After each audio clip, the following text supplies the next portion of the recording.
Na minha adolescência, eu assisti um filme que uma cena ficou gravada em minha mente.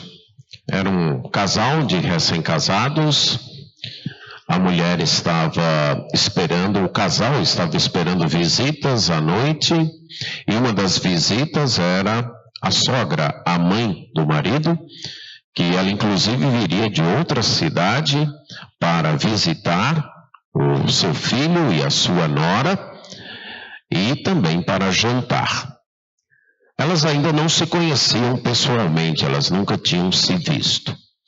A esposa estava um tanto apreensiva para esse jantar, era o primeiro jantar que ela ia preparar para várias pessoas, e ainda mais agora para a sua sogra. Ela estava um tanto nervosa, e aí ela resolveu ligar para uma agência e pedir que a agência enviasse alguém, uma mulher, para lhe ajudar aí no preparo do jantar. Enquanto a mulher chegava, ela foi adiantando as coisas, mas sem muita prática. O principal prato do jantar estava no forno e já com um pouco de cheiro de queimado.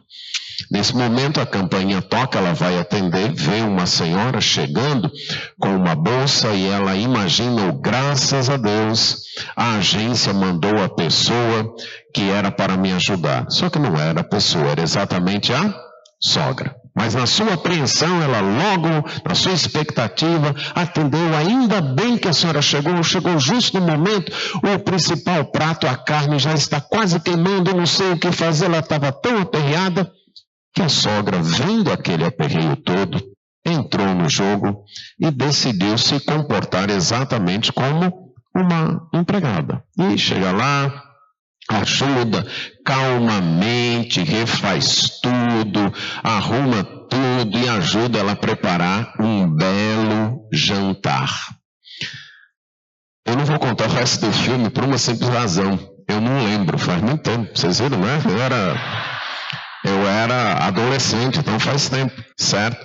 Mas o que ficou para mim é que aquela nora desfrutou da presença da sogra sem reconhecê-la como sogra. Se alguém perguntasse, você conhece a sua sogra? Ela responderia o quê? Não. Apesar de que ela conhecia a pessoa que era sua sogra, mas não a reconhecia como sogra. A situação foi engraçada no filme, mas ela se torna trágica no relacionamento de certas pessoas com o Senhor Jesus Cristo. Muitos conhecem o personagem Jesus. Muitos sabem quem ele foi, quando ele viveu, como ele viveu. São capazes até de contar a sua história para outros. São capazes até de repetir muitos dos seus ensinos, mas não o reconhecem como Deus. Não o reconhecem como o único caminho, a verdade e a vida. Não o reconhecem como aquele que veio a este mundo para nos trazer, nos revelar Deus e também nos levar a Deus. Isso acontecia dentro do próprio círculo de discípulos de Jesus. É o que João vai nos mostrar no capítulo 14. Estamos estudando o Evangelho de João, chegamos ao capítulo 14. Hoje examinaremos dos versos 7 a 11, mas para entendimento do contexto, nós vamos ler 14 de 1 a 11. Então, abra sua Bíblia no Evangelho de João, no capítulo 14, e nós leremos do verso 1 até o 11º verso. É Jesus falando com os discípulos, e ele diz: não se turbe o vosso coração. Credes em Deus, crede também em mim. Na casa de meu pai há muitas moradas. Se assim não fora, eu vou-lhe teria dito, pois vou preparar-vos lugar. E quando eu for e vos preparar lugar, voltarei e vos receberei para mim mesmo, para que onde eu estou, estejais vós também. E vós sabeis o caminho para onde eu vou. Disse-lhe Tomé: Senhor, não sabemos para onde vais. Como saber o caminho? Respondeu-lhe Jesus: Eu sou o caminho e a verdade e a vida. Ninguém vem ao Pai senão por mim. Se vós me tivesseis conhecido, conheceríeis também a meu Pai. Desde agora o conheceis e o tendes visto. Replicou-lhe Filipe: Senhor, mostra-nos o Pai, e isto nos basta. Disse-lhe Jesus: Filipe, há tanto tempo estou convosco e não me tens conhecido? Quem me vê a mim, vê o Pai. Como dizes tu, mostra-nos o Pai? Não crês que eu estou no Pai e que o Pai está em mim? As palavras que eu vos digo, não as digo por mim mesmo, mas o Pai que permanece em mim faz as suas obras. Crede-me que estou no Pai e o Pai em mim. Crede ao menos por causa das mesmas obras. Vamos orar. Suplicamos, Senhor, que o teu Filho Jesus seja enaltecido através do aprendizado da tua palavra. E isso nós pedimos em nome dele. Amém. Somente em Jesus podemos ter conhecimento suficiente de Deus para a nossa salvação. E isso requer fé de nossa parte. Somente em Jesus, somente através de Jesus, é que nós podemos ter conhecimento suficiente de Deus para a nossa salvação. E isso exige de nossa parte uma resposta de fé. Vamos abordar a mensagem nas duas partes dessa afirmação. Primeira, é que somente em Jesus nós temos conhecimento suficiente de Deus para a nossa salvação. Relembrando você do contexto, esse evangelho escrito pelo apóstolo João, tendo como objetivo apresentar evidências, apresentar sinais de que Jesus é o Messias, Jesus é o ungido, é o prometido por Deus para realizar a salvação, e que as pessoas que creem em Jesus, que as pessoas que seguem a Jesus, que acreditam que Jesus de fato é o Messias, estas pessoas têm vida eterna. Foi por isso que João escreveu esse evangelho. Foi com este propósito que ele escreveu esse evangelho. Na primeira parte do livro, até capítulo 12, ele apresenta os sinais, ele apresenta as evidências de que de fato Jesus é o Messias. Na segunda parte, ele mostra o momento mais glorioso, o clímax da revelação que Jesus faz do Pai, que é o seu sacrifício na cruz e a sua ressurreição. O momento de maior glória da vida de Jesus aqui na terra. No texto que nós lemos, nós estamos vendo um discurso de Jesus, uma fala de Jesus, logo antes dele ser preso. Ele está preparando os discípulos.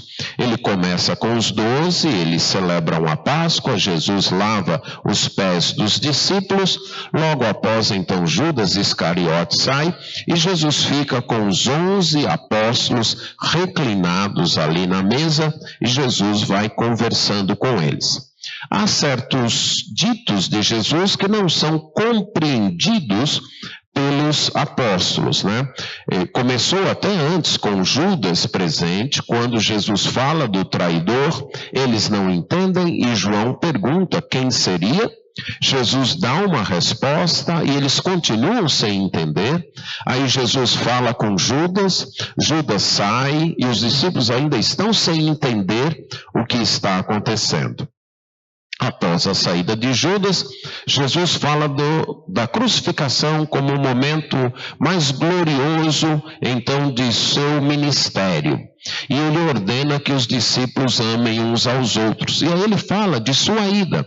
Ele está partindo e os discípulos não podem acompanhá-lo. Nesta ida, então, os discípulos ficam também novamente em dúvida. E Pedro faz uma pergunta e Jesus responde que Pedro não vai poder acompanhá-lo naquele momento, que inclusive Pedro iria negá-lo. Para dar conforto aos discípulos, Jesus fala que ele está indo para a casa do Pai e está indo preparar lugares para receber todos os discípulos. Um dia ele vai voltar e vai receber todos os discípulos. E agora vem a pergunta de Tomé, dizendo: Senhor, a gente não sabe para onde o Senhor vai, então como é que a gente vai saber o caminho?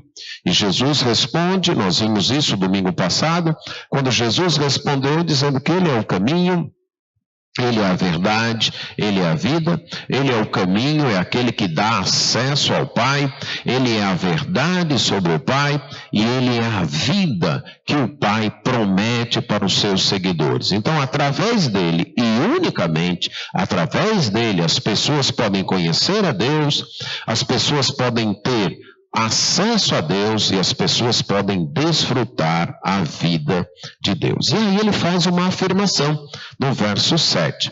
Se vocês tivessem me conhecido, vocês conheceriam também o meu Pai. E desde agora vocês o conhecem e o tendes visto. Jesus então diz, olha, como vocês me têm conhecido, vocês também têm conhecido o meu Pai. Se vocês me conhecem, certamente também vocês conhecem o meu Pai. Na afirmação de Jesus, fica claro que conhecer a Jesus é conhecer a Deus, é conhecer o Pai.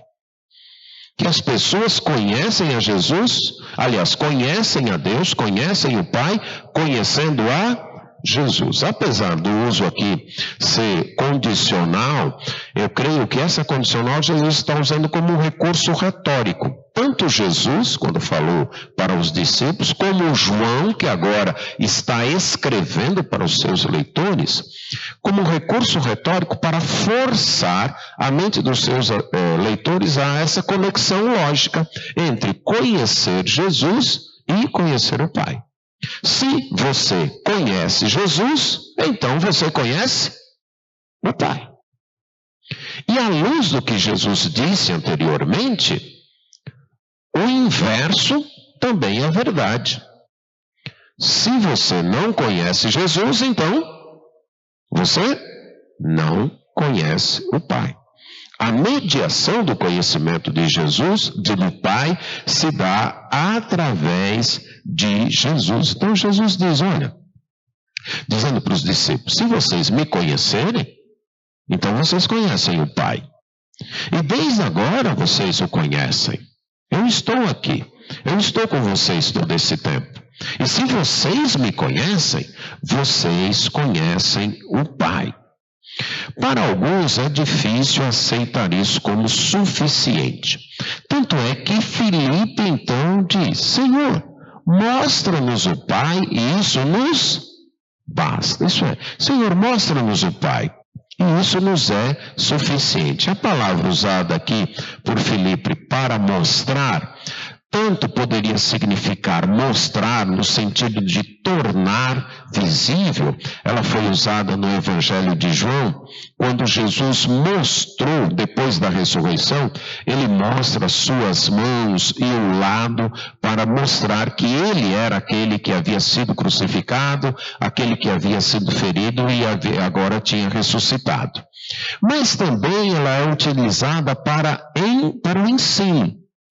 Quando alguém ensina, ele está mostrando alguma coisa. Por exemplo, em Mateus 16, 21, o próprio Senhor Jesus vai usar a palavra que diz, a partir daquele momento, aliás, o evangelista Mateus vai usar, dizendo, a partir daquele momento, passou Jesus a mostrar para os discípulos que era necessário que ele fosse a Jerusalém, fosse preso, fosse morto e ressuscitasse. Não sabemos qual é o pedido aqui de Filipe, se ele está pedindo que Jesus faça uma apresentação visível do Pai, ou que Jesus desse ensino do Pai. Mas Filipe conclui: mostra-nos o Pai, e isto é o que nos basta, e isso é o que nos é suficiente. Sabe, Senhor, o que a gente precisa é que o Senhor nos mostre o Pai. Com essa pergunta, Filipe está demonstrando que o conhecimento do Pai mediado através de Jesus, para ele não era suficiente, não bastava. Não bastava conhecer a Deus através de Jesus. Ele queria um conhecimento direto de Deus. Ele queria, de fato, ver Deus. Esse é um desejo antigo. Algumas pessoas não querem um conhecimento mediado de Deus. Elas não querem conhecer Deus através de Jesus. Elas querem um contato direto com Deus. Querem, talvez, uma visão direta de Deus. Querem, talvez, uma audição direta de Deus. Para elas não é suficiente, não basta o conhecimento mediado através de Jesus e, no nosso caso, mediado através das Escrituras que nos contam de Jesus. Elas não acham que isso lhes é suficiente, que isso não lhes basta. Elas são como Filipe: mostra-nos o Pai. Eu só vou ficar contente, eu só vou ficar satisfeito quando eu ver o Pai. O perigo desse anseio tem sido demonstrado através da literatura. O autor inglês C.S. Lewis, cristão muito conhecido, tem o que eu considero talvez um dos melhores livros dele, Até que Tenhamos Rostos. E nesse livro ele faz uma releitura de um mito que foi narrado num livro do 2º século do cristianismo, chamado O Asno de Ouro, ou Metamorfose. E lembra, é um mito que C.S. Lewis relê sobre o aspecto cristão e faz uma releitura fantástica, mas eu vou contar a história do mito, como o mito foi e como o mito demonstra o anseio do ser humano por uma visão maior do que lhe é permitido, né? O mito fala da história de Cupido e Psique. É um casal real que tinha 3 filhas. A mais nova se chamava Psique e ela tinha uma beleza estonteante, uma beleza de deusa. Tanto era uma beleza de deusa que os homens a admiravam, mas nenhum homem queria casar com ela, porque achava que a beleza dela era assim algo muito acima de suas possibilidades. O pai um dia consultou o oráculo, que disse: olha, não espere que você vai ter um genro humano. Quanto a essa filha, não. Quanto às outras 2, sim, mas essa não. Então, o que você deve fazer com ela é levá-la para uma montanha, deixá-la lá, um dragão irá aprisioná-la, e aí pode ser que um Deus case com ela. O pai acreditou na palavra do oráculo e levou ela para lá. E aí, como em toda mitologia grega, né, a deusa Vênus, com muita inveja da beleza de Psique, pede para o seu filho, que se chamava Cupido, para ele atormentar Psique. E o filho obediente vem, mas aí quando ele vê Psique com aquela beleza toda, o que acontece? Ele se apaixona por ela. Ele não quer atormentá-la, mas também ele sabe que tem que se manter escondido da mãe. E aí ele constrói um palácio extremamente belo e luxuoso, leva a Psique para esse palácio e se casa com ela. Ela tem tudo o que desejava naquele palácio. Só que Cupido só vinha visitá-la à noite e tinha uma regra. Ela não poderia ver o rosto dele. Ela tinha tudo, vivia feliz, era extremamente amada pelo Cupido, mas não poderia ver o rosto dele. Mas ela sentia saudades de suas irmãs. Ela começou a pedir que o Cupido permitisse, levasse suas irmãs para vê-la. E ele relutantemente permitiu. Essas irmãs chegaram, ficaram encantadas com todo aquele palácio lindo que o marido de sua irmã tinha dado a elas. E quando elas perguntaram a respeito do marido, elas ouviram os maiores elogios de como ele a amava, de como ele se derramava em amor por ela. Elas ficaram, mas é impossível alguém amar tanto uma mulher assim, especialmente depois que casou com ela, depois de algum tempo. Mas aí ele amava. Aí, Psique disse, só tem uma regra, eu não posso ver o rosto dele. Aí as irmãs disseram, mulher, esse homem é um monstro, ele está te enganando, e é bom tu abrir o olho. Que história é essa? Como é que um homem fornece tudo assim e não permite que a mulher veja o seu rosto? Diz que não, vocês precisam ver o amor que ele tem por mim. Isso que vocês estão dizendo não é verdade. Mas as irmãs ficaram insistindo,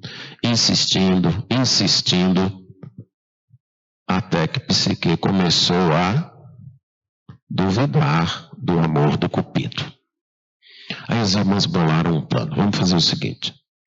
Essa noite, quando ele chegar, antes dele chegar, você deixa no quarto uma lamparina coberta, que ele não veja, e também um punhal bem afiado.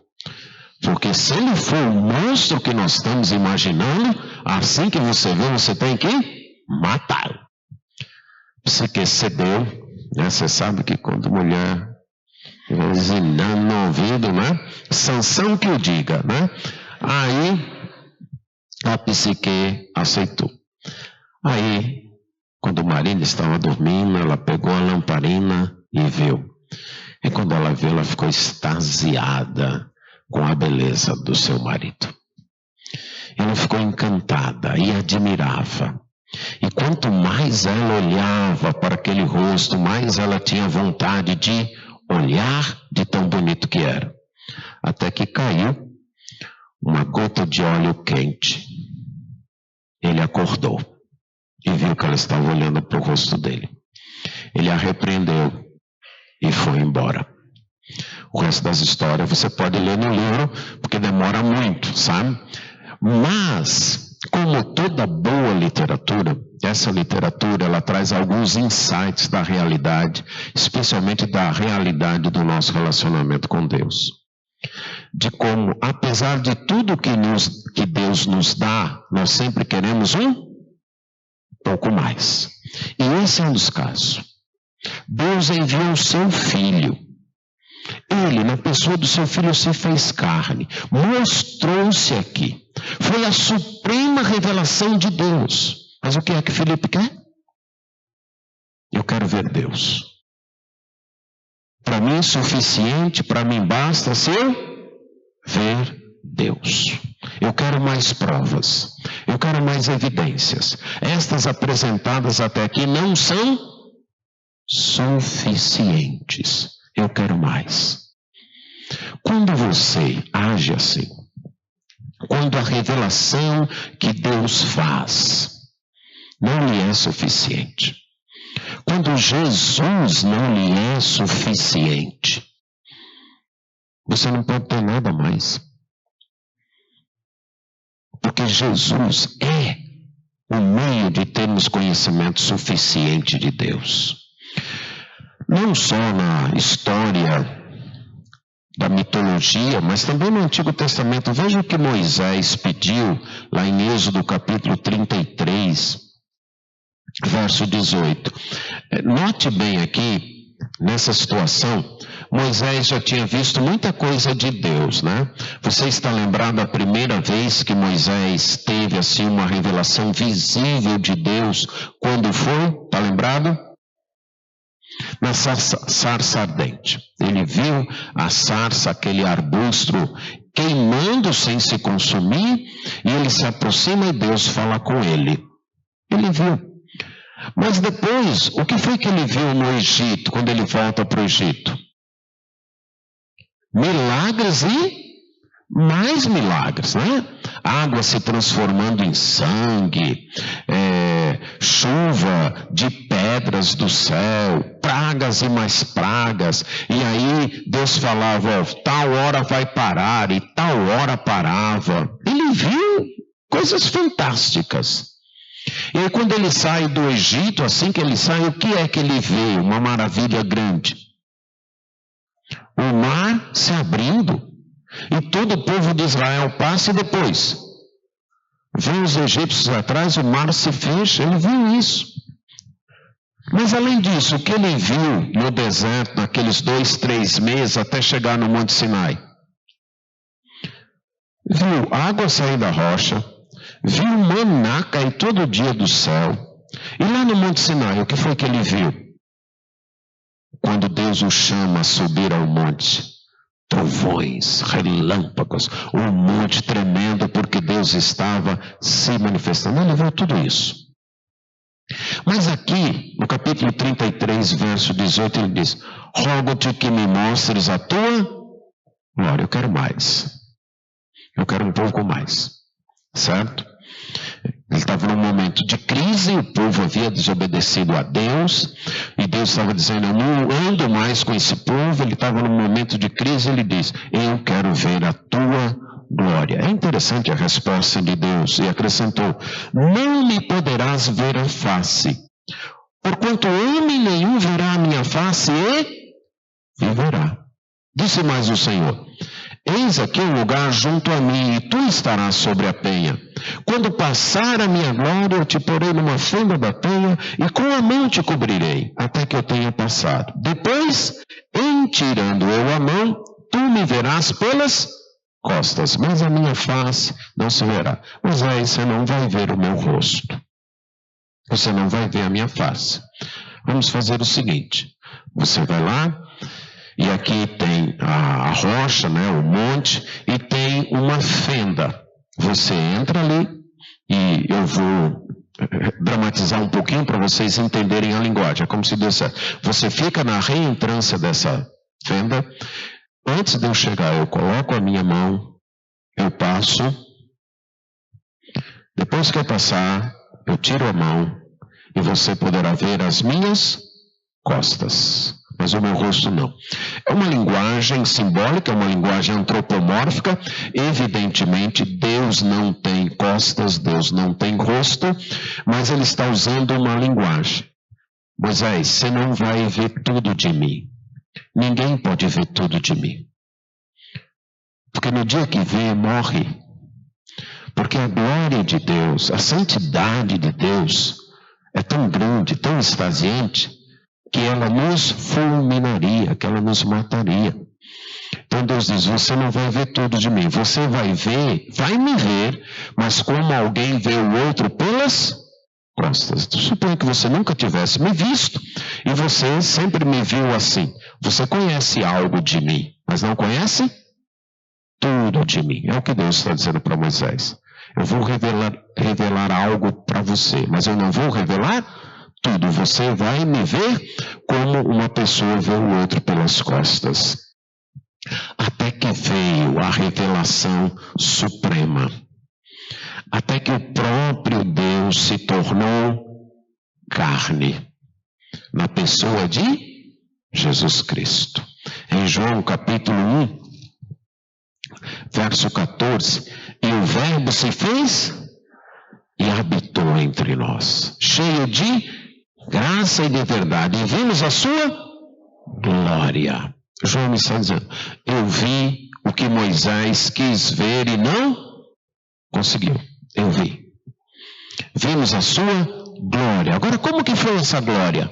Mediada na encarnação do Senhor Jesus, velada, teve um véu. E o véu foi a humanidade de Jesus. Foi Jesus assumir a forma humana. Veja o verso 18. Ninguém jamais viu a Deus. O Deus unigênito que está no seio do Pai, esse é quem o revelou. Qual é a forma, então, suprema, maior de conhecermos a Deus? Através de Jesus. Se isso não basta para você, se isso não é suficiente para você, você não tem mais nada.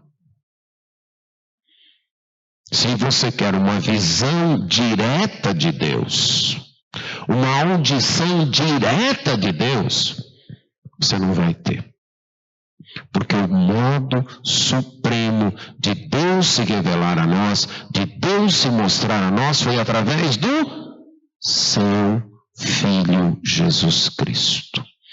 Ninguém jamais viu a Deus, mas o Deus unigênito, o próprio Deus, na pessoa do seu Filho, veio a este mundo e se revelou e mostrou quem é Deus e mostrou como é Deus. Veja aí o capítulo 12 do Evangelho de João, verso 45. E quem me vê a mim, vê aquele que me enviou. Só há um meio de termos acesso a Deus. Só há um meio de conhecermos a Deus. É através do seu Filho Jesus Cristo. Tem sido uma tentação da igreja. Naquela mesma região para a qual ou na qual João está e para a qual ele está escrevendo esse evangelho, mais ou menos uns 60 anos antes, o apóstolo Paulo teve que escrever uma carta, a carta aos Colossenses. Porque aquela igreja, a igreja de Colossos, estava sendo atacada por um ensino que dizia: nós podemos ter mais além de Jesus. Nós podemos ter uma perfeição além de Jesus. Nós podemos ter uma revelação além de Jesus. Inclusive, eles ensinavam revelação mediada por anjos além de Jesus. E Paulo, na época, escreveu a carta aos Colossenses para dizer: olha, Jesus é suficiente. Jesus é aquele que nos revela ao Pai. É através única e exclusivamente de Jesus que nós conhecemos a Deus. O outro grupo em outra região também passava por esse problema. E aí foi escrita a carta aos Hebreus. Tendo Deus outrora falado muitas vezes e de muitas maneiras aos pais pelos profetas, nestes últimos dias nos falou pelo Filho. E aí ele vai discorrendo e diz que o Filho é a expressão exata do ser de Deus. A revelação suprema de Deus nós a temos na pessoa do Senhor Jesus Cristo. Querer mais é achar que Jesus não é suficiente. É achar que Jesus não basta. Querer mais é dizer para Jesus: o Senhor está errado, Jesus. A gente precisa ver o Pai. Lembre-se disso. Há um hino, que inclusive talvez você conheça: se nos cega o sol ardente, quando visto em seu fulgor, quem contemplará aquele que do sol é criador? Para termos nós com ele franca e doce comunhão, Cristo Filho fez-se carne, fez-se nossa redenção, para que na glória eterna nós miremo-lo sem véu. Cristo padeceu a morte, nova entrada, abrindo ao céu. O hino capta muito bem isso. Só vemos Deus vendo Jesus. Só conhecemos Deus através de Jesus. E diferente de Filipe, nós podemos dizer, e isso nos basta, isso nos é suficiente. Estamos vendo Jesus através das Escrituras. Um dia, veremos Jesus pessoalmente, e isso nos é suficiente. Não precisamos de outra revelação. Não precisamos de outro conhecimento. Não precisamos. Temos o próprio Deus se revelando a nós através de Jesus Cristo. E isso nos basta. E isso nos é suficiente. Mas é preciso fé. É preciso conhecer Jesus através dos olhos da fé. Jesus responde, então, voltando ao capítulo 14, né? Jesus responde, né? Filipe, há tanto tempo estou convosco e não me tens conhecido? O que será que transpareceu na voz de Jesus? Decepção? Tristeza? Filipe, que os outros aí, que os meus inimigos não consigam ver Deus através de mim, não consigam crer que eu e o Pai somos um, tudo bem, mas vocês, há tanto tempo eu estou com vocês, e vocês não conseguem ver o Pai em mim, e vocês não conseguem isso, Filipe. Há tanto tempo eu estou com vocês, e vocês não me conhecem. Esta frase, dita por Jesus, escrita por João, procurando chegar aos seus leitores, deve falar conosco. Há tanto tempo estou convosco. E talvez você não me conheça. Há tanto tempo você sabe que eu existo. Há tanto tempo talvez você até lê minha palavra. Há tanto tempo você ouve pregações e mensagens a meu respeito. Talvez você saiba muitos fatos sobre a minha vida, que eu nasci em Belém, que eu nasci de uma virgem, que eu vivi mais ou menos 3 anos de ministério nesse mundo, pregando, que eu morri crucificado, que eu ressuscitei. Mas talvez você ainda não me conheça.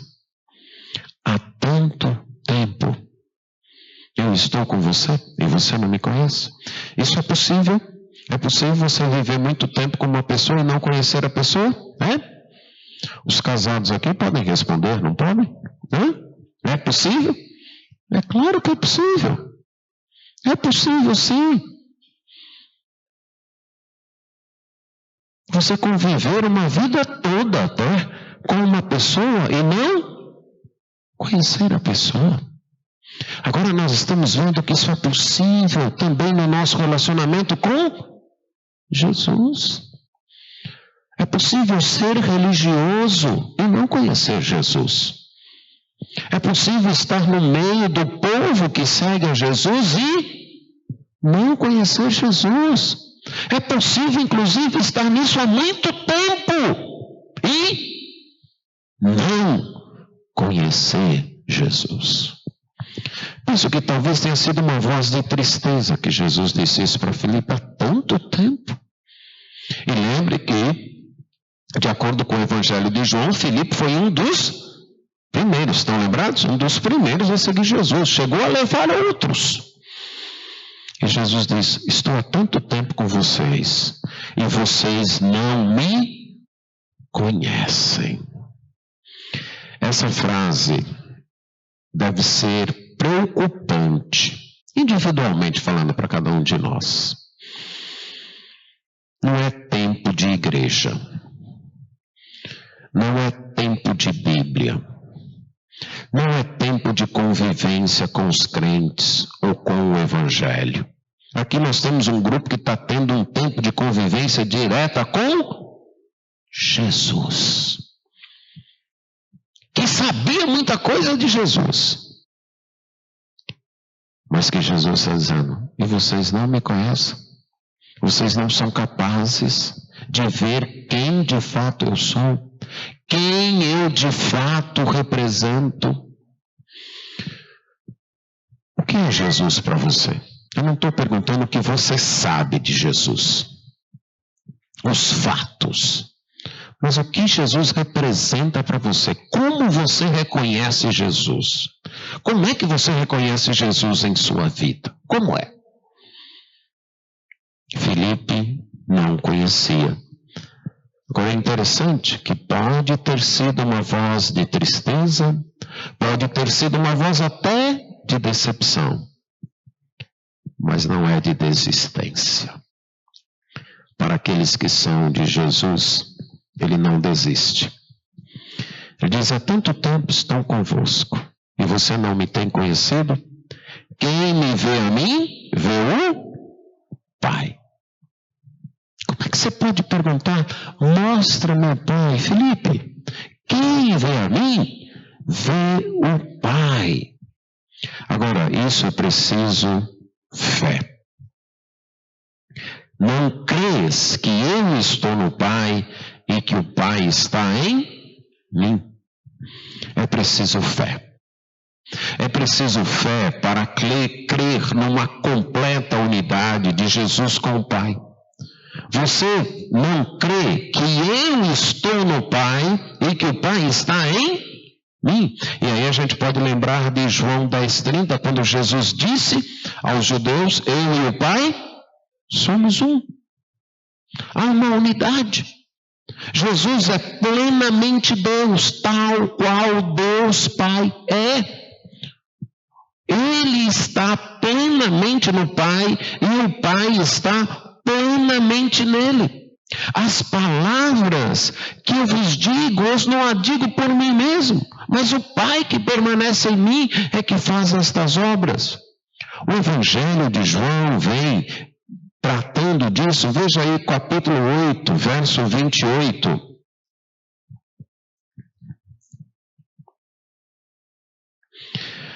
Disse-lhes, pois, Jesus: quando levantardes o Filho do Homem, então sabereis que eu sou. E lembra esse nome eu sou? É o nome pessoal de Deus. Jesus está dizendo: eu sou Deus. E que nada faço por mim mesmo, mas falo como o Pai me ensinou. As minhas palavras são as palavras do Pai. Capítulo 12, verso 49 e 50. Porque eu não tenho falado por mim mesmo, mas o Pai que me enviou, esse me tem prescrito o que dizer e o que anunciar. Eu sei que o seu mandamento é a vida eterna. As coisas, pois, que eu falo, como o Pai me tem dito, assim falo. Jesus está dizendo: eu estou no Pai, o Pai está em mim. O que eu falo, o que eu anuncio, são as palavras do Pai. O que a Bíblia nos diz que Jesus falou e ensinou? Você reconhece como a palavra de Deus para você? Tem o peso de palavra de Deus para você? Não é a palavra de mais alguém que você até julga como um parecer seu, como um semelhante seu, que você se acha no direito de julgar, inclusive, de dizer: eu não concordo com isso, não. Eu não aceito desse jeito, não. Ou eu acho que isso está errado. Você pode estar há muito tempo com Jesus, mas se sua atitude para com as palavras de Jesus é essa, é de desrespeito, é de desatenção, Pode ser que Jesus esteja dizendo para você: eu estou há tanto tempo com você, mas você ainda não me conhece. Você ainda não sabe quem eu sou. Você ainda não admite que eu sou Deus, que eu sou o Senhor, que eu e o Pai somos um, que as minhas palavras são as palavras de Deus, que eu só ensinei o que Deus mandou. E que se você de fato me reconhece, o que você vai fazer? Obedecer. Obedecer às minhas palavras. Porque são palavras de Deus. Então pode ser que Jesus esteja dizendo para nós: há tanto tempo eu estou com vocês, mas vocês não me conhecem. Vocês não levam a sério o que eu digo. Vocês não tratam as minhas palavras como palavras de Deus. Mas também as obras. Jesus vai dizer, para Filipe, que o Pai permanece em mim, o Pai que permanece em mim faz as suas obras. As obras que Jesus fez eram obras do Pai. Veja no capítulo 5. Volte ao capítulo 5, verso 20. Porque o Pai ama o Filho e lhe mostra tudo o que faz. E maiores obras do que estas lhe mostrará, para que vos maravilheis. Verso 36. Mas eu tenho maior testemunho do que o de João, porque as obras que o Pai me confiou para que eu as realizasse, essas que eu faço, testemunham a meu respeito de que o Pai me enviou. Lembre-se, vamos lembrar alguns milagres que Filipe e os outros, que Jesus fala a Filipe, mas ele está falando a todos os 11, tinham visto, só aqueles recordados no Evangelho de João. Quais foram os milagres? O primeiro, qual foi? Transformou água em vinho. Depois eles viram a cura de um filho de um jovem oficial doente. Não é isso? Depois eles viram a multiplicação dos pães. Depois viram Jesus andar sobre as águas, numa tempestade. Depois eles viram, acho que a cura de um paralítico, está me falhando aqui a mente. Depois a cura de um cego de nascença. E depois a ressurreição de Lázaro. 4 dias já sepultado. Pode ser que você já tenha visto milagres, e milagres de Deus, mas ainda não conhece Jesus. Porque isso aqui está acontecendo. Eles viram esses milagres. Eu creio que eles tocaram em Lázaro, concorda? Devem ter cumprimentado Lázaro. Eles serviram o pão lá que Jesus multiplicou, eles serviram, eles pegaram o pão e o peixe, levaram para a multidão. Viram, estavam lá, viram. Uma coisa é ver o milagre. Outra coisa é entender o que o milagre significa. Para onde o milagre aponta. E lembra que, como é que João chama os milagres no seu livro? Sinais. Eles apontam, eles dizem alguma coisa. E todo sinal contado em João é isso. O que significou a transformação da água em vinho? Que o novo chegou com Jesus e que é melhor do que o antigo. A multiplicação dos pães, que o verdadeiro pão da vida é Jesus. A cura do cego, que a luz desse mundo é Jesus. A ressurreição de Lázaro. Jesus é a ressurreição e a vida. Então não era apenas necessário ver o milagre,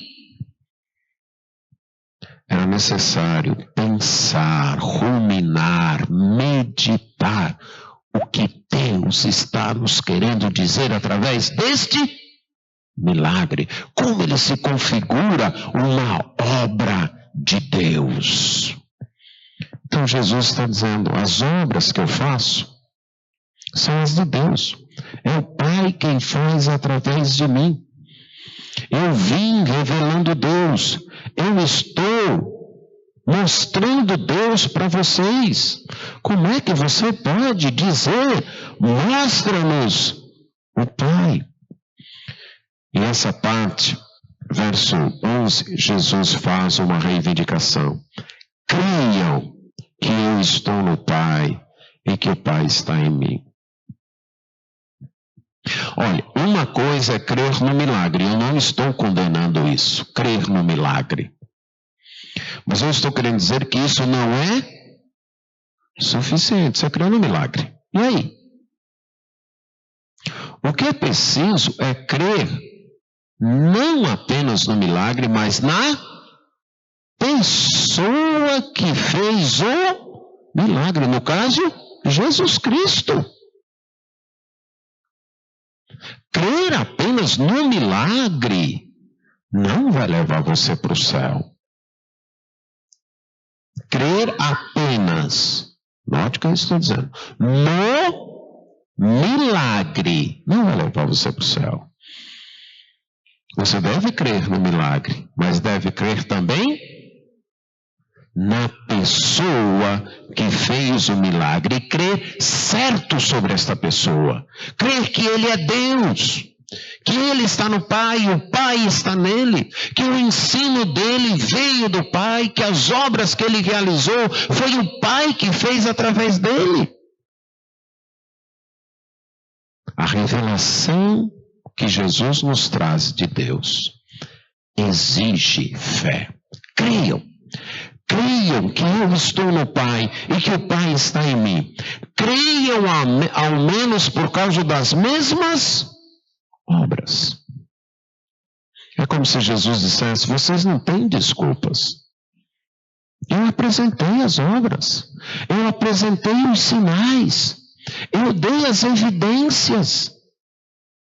Se vocês não são capazes de crer porque eu estou dizendo, é como se Jesus dissesse isso. Creiam que eu dei as evidências, vocês viram, eu mostrei as evidências. Creiam, pelo menos, por causa disso. Mas creiam.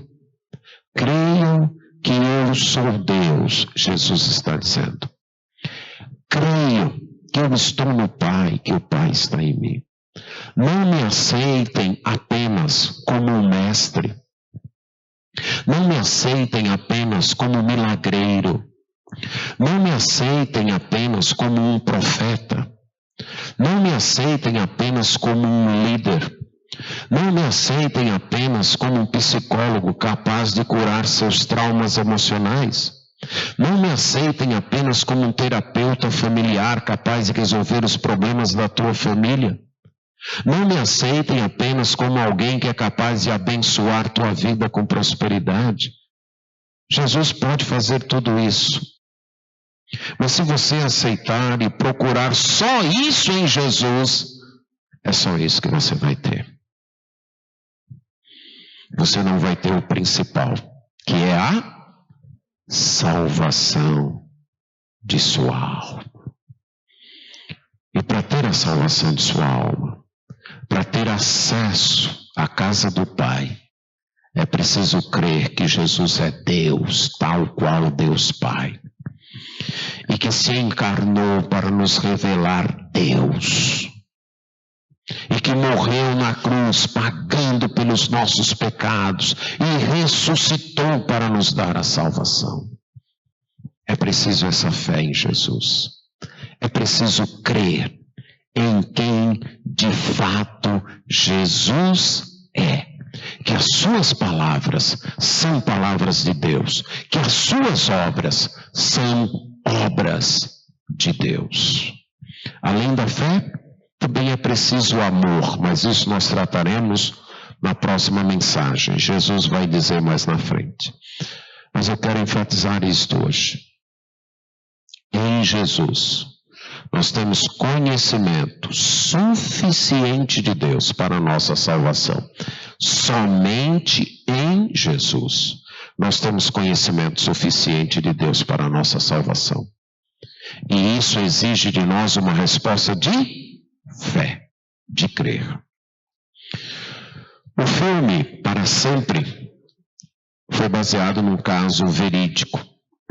Narra a história de um casal que, após um acidente de automóvel, a mulher perdeu a memória recente, e por recente, a memória dos últimos 5 anos. Exatamente o tempo que ela conhecera seu marido e se casara com ele.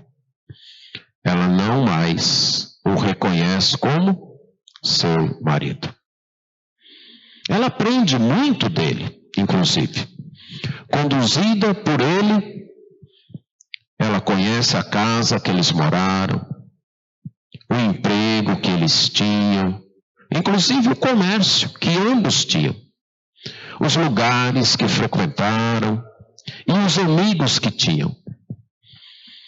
Mas ela não o reconhece como seu marido. Ela sabe muita coisa dele, mas por causa daquele acidente, ela não o reconhece como marido. Mentalmente, ela sabia. Tinha as evidências, tinha os dados, mas a memória não lhe dizia nada. Ela só lembrava de antes de conhecer aquele homem. Mesmo assim, ela decidiu ficar com ele. O filme nos fala de quanto sofrimento, o filme nos fala, e o livro, de quanto sofrimento ele teve que suportar. E pelo menos até a época, 18 anos depois, ela ainda não lembrava daqueles 5 anos. Mas agora ela já o aceitava como marido. Ela teve que dar um passo de fé, de aceitar as evidências e de dizer, apesar da minha memória não ter isso, as evidências mostram que foi assim. Precisamos de fé, não apenas para saber fatos sobre Jesus, mas para saber e aceitar que Ele é Deus. E que somente com Ele eu tenho conhecimento de Deus que pode me salvar. Sem Ele, eu não tenho salvação. Sem Ele, eu posso saber a Bíblia de capa a capa. Sem Ele, eu posso frequentar todos os cultos da igreja. Sem Ele, eu posso saber todos os dogmas da religião. Sem Ele, eu posso ter passado por todos os rituais. E mesmo assim, irei para o inferno. E mesmo assim, estarei perdido. Somente em Jesus nós temos conhecimento suficiente para a nossa salvação. Isso exige de mim e de você fé. Cuidado para não ouvir tarde demais. Há tanto tempo eu estive contigo e você nunca me conheceu. Amém.